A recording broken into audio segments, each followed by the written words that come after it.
I remember when I first started warning people about the microchip implant, I was passing out flyers downtown, and one couple said, "I can't wait until we do get a microchip implant." It was a few years ago, and I was actually caught off guard by that statement. She said, "Yeah, it's going to be so much easier for my banking statements and my paychecks and to pay bills." Well, as you know now, there's so many applications for the microchip, it's stunning. What I'm going to show you next is just unbelievable, outstanding. In the very near future, there's going to be so many positive reasons why you should get a microchip implant that those of us who refuse to get a microchip implant will be the absolute outcasts of society. Yep, sooner or later, those of us who believe in Scripture are going to be identified as terrorists. What if you could not only do your banking, keep track of your children, open, lock, and start your car, communicate with your phone, your iPad, your computer, travel through airports, train stations, and bus stations, shop online, buy groceries, buy anything pertaining to merchandise, go to football games, basketball games, any entertainment or sports industry, be a part of a health club, and of course travel anywhere in the world that you desire. But without the microchip implant, you won't be able to do anything at all. I ask you again, will you then get your microchip if it comes down to all that? Will you get your microchip if it comes down to all that?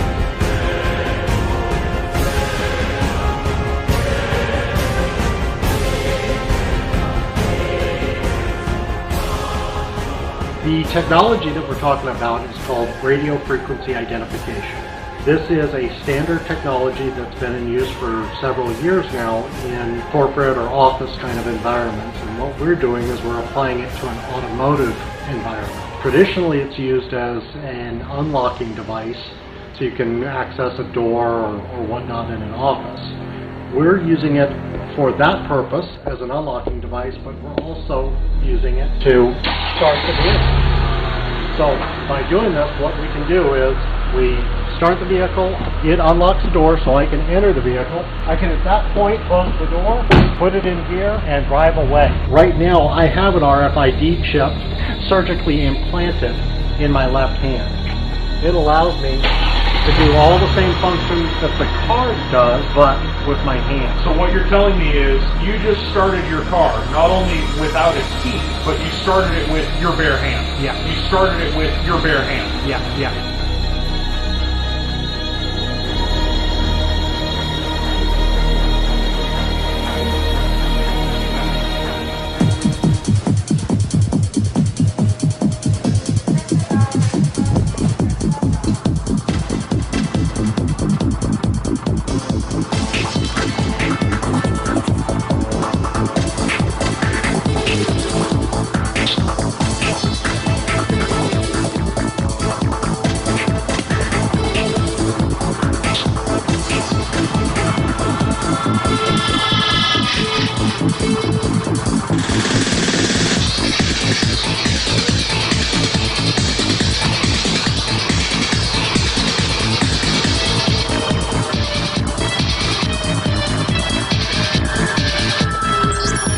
Excuse me, sir.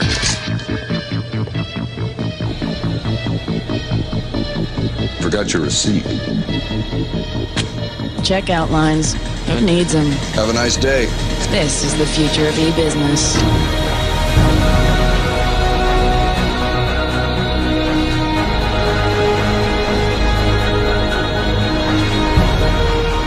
To think something so small can connect you To everything that matters. When your life and all you love are on the line. HealthLink is always with you when every second counts in the emergency room, providing immediate access to your medical records. because Bob has trouble remembering all his medications. Because I'm in love with my kids' kids. Because my car lost control while driving. Because now I'm looking out for both of us. Because I have diabetes, but it doesn't have me. Because I spend my life in the ER trying to save yours.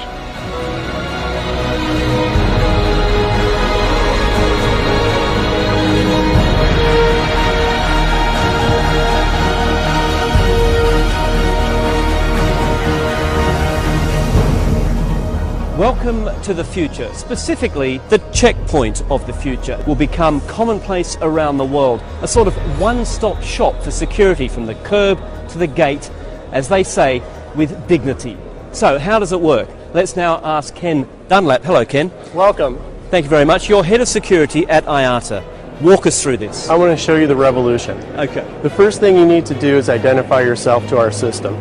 Passport in here. It says it's normal. I'm a normal person. And that's the result of passenger pre-screening that's been done by your government. And it's also the result of a known traveler program that your government may choose to implement within your country. And we have a smart system. Through the normal channel. Okay. What do I do now? And we're asking you to identify yourself one last time so you don't sneak into the tunnel you don't belong into. Passport in there. Iris scan. This says everything's okay. I'm still good. You're fine, and you're clear to walk through the tunnel and receive your security scanning. So walking through the tunnel, security scanning. I've got X-ray, metal detector, liquid detector, shoe scanner, and explosive trace. You're not going to have a security screener meet you and start patting down your person, and perhaps violating your privacy or doing something that you would prefer not to have. Okay, so let's assume I've gone through everything there clean. I can now board my flight, is that right? You can board your flight. We want you to keep your stride. We don't want you to stop. And in fact, we don't even want you to know that you're being security screened. Sounds fantastic, obviously. How realistic is it? When can we see anything like this? Well, this is science fact and it's not science fiction. So there you have it, basically a system which, if IATA has it right, will mean that passengers go from the curb to the gate in their language with dignity, without having to stop, without having to unpack, without having to strip, without having to be worried about being groped.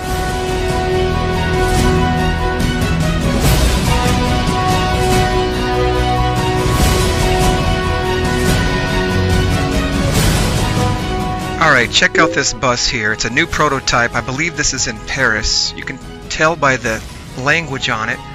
And I want you to read carefully what this says up here. Entry for travel, I believe that's what that says. It says prototype perception électronique entrées voyeur. I believe that's French. This is a prototype bus for scanning or biometrics for entering into the bus and using the bus. So this is coming. This is happening very quick. Check out this other bus. You know what I heard? I heard that they're putting the microchip in people next year. On the arm? And that's what this is for. Oh, on the arm? That's what I heard. So almost like the 666, 666, 666. Uh-huh.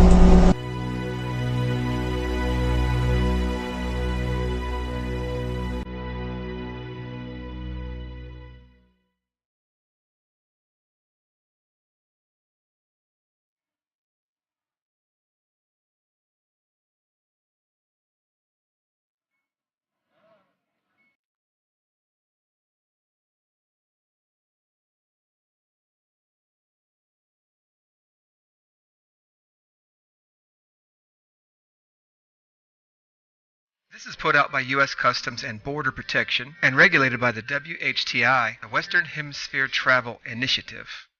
It's going to show you how to use your RFID for traveling, especially across borders, making it very convenient for you. Okay, first, you have to stop at the beginning of the lane. This is almost comical, it's so simple. They're just explaining to you the simple steps of what will eventually turn out to be scanning your hand as you cross the border. Second thing you do is pull out your required documents, and what they mean by that is everybody get ready to scan your hand. You got your scanner? You got your scanner. Okay, let's smile. And then you wait for an indication to proceed forward. Either there'll be a green light or a wonderful one world government police official to signal you forward. And you hold up your documents as you glide through the scanner with the outer part of the scan facing outward so that the RFID reader device can easily read the chip. And you're ready to pass the border, and you've processed just fine, and your microchip has turned out to be a valuable instrument. Depending on how well that went, you may have to stop at a final booth, but typically, in this new wonderful world of technology, everything should be splendid and fabulous for your travels.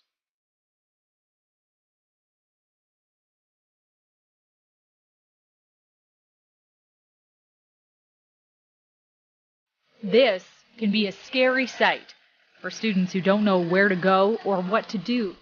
Ella Macri is one of those students. She was really scared about missing the bus because she's in grade 1 and this is her first time having to catch the bus by herself. Now, a little extra security. Students in Elk Island Public Schools are swiping smart cards when they get on and off the bus.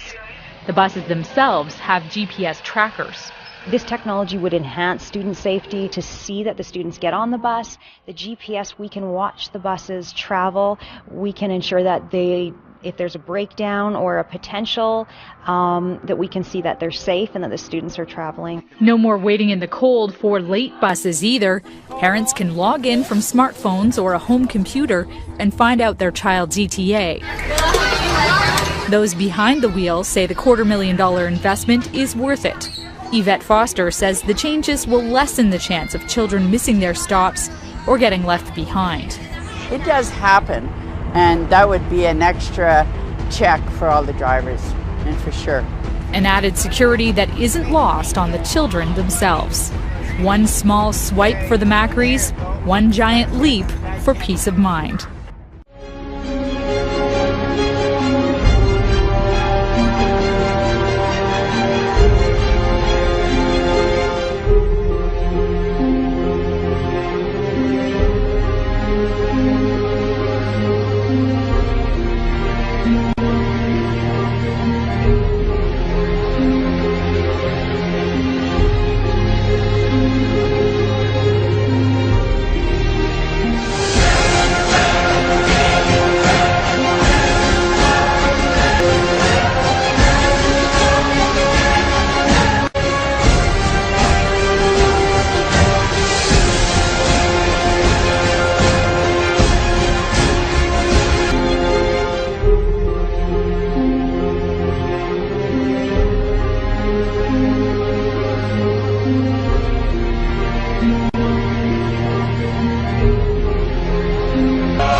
Well, what do you think? Are you going to get your microchip to fit in society, to function, to buy clothes, to take care of your kids, to start your car, to be cool? I'm telling you right now, if you take that mark, if you take that microchip, you're doomed, you're doomed, you're doomed. Scripture says whoever takes that mark, they're going to control your mind with this thing. You will not be able to make a good, sound, spiritual decision anymore in your life. I've been warning you and warning you and warning you, and it's coming to pass. Some of these people think it's a great idea. Give your life to Jesus right now. Call upon Him and His blood to wash you clean of all your sins. Ask Him to teach you how to follow Him and indwell His Spirit inside you. Be born again. Live for the kingdom. You won't have to worry about dying in your sins, being judged, and going to hell. We're running out of time. Make your decision. Make your decision.